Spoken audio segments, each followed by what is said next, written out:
হরিণ ও পিঁপড়ের গল্প। একদিন সকালে এক সুন্দর বনের মধ্যে এক গর্বিত হরিণ রোহন নদীর জলে নিজের প্রতিবিম্ব দেখে মুগ্ধ হচ্ছিল। তার শিংগুলো খুব সুন্দর ছিল, তাই সে নিজেকে বনের সবচেয়ে আকর্ষণীয় প্রাণী মনে করত। এমন সময় সে দেখল এক ছোট্ট পিঁপড়ে আনু পানিতে ভাসমান একটি পাতায় উঠতে চেষ্টা করছে। রোহন হাসতে হাসতে বলল, তুমি এত ছোট আর দুর্বল, তুমি বনে টিকে থাকো কিভাবে?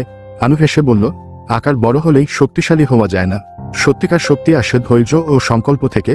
রোহন তার কথা পাত্তা না দিয়ে চলে গেল, কিন্তু হঠাৎ বন্দুকের গর্জন শুনে ভয় পেয়ে দৌড় দিল। দৌড়াতে দৌড়াতে তার বড় শিং গাছের ডালে আটকে গেল। যতই চেষ্টা করুক কিছুতেই মুক্ত হতে পারছিল না। এদিকে আনু সব বুঝতে পেরে তার পিঁপড়ে বন্ধুদের ডাকলো। সবাই একসঙ্গে ডালগুলো কেটে ফেলতে শুরু করলো। কিছুক্ষণের মধ্যেই শাখাগুলো ভেঙে গেল আর রোহন মুক্ত হয়ে পালিয়ে গেল।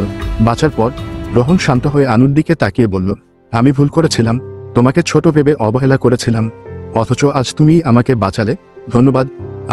আনু হেসে বলল, আসল শক্তি আকারে নয়, একতা ও বুদ্ধিমত্তায়। সেই দিন থেকে রোহন আর কখনো ছোট প্রাণীদের অবহেলা করেনি এবং সবার বন্ধু হয়ে গেল। নৈতিক শিক্ষা, কাউকে তার আকার দিয়ে বিচার করা উচিত নয়। প্রকৃত শক্তি আসে বুদ্ধি, একতা ও সংকল্প থেকে।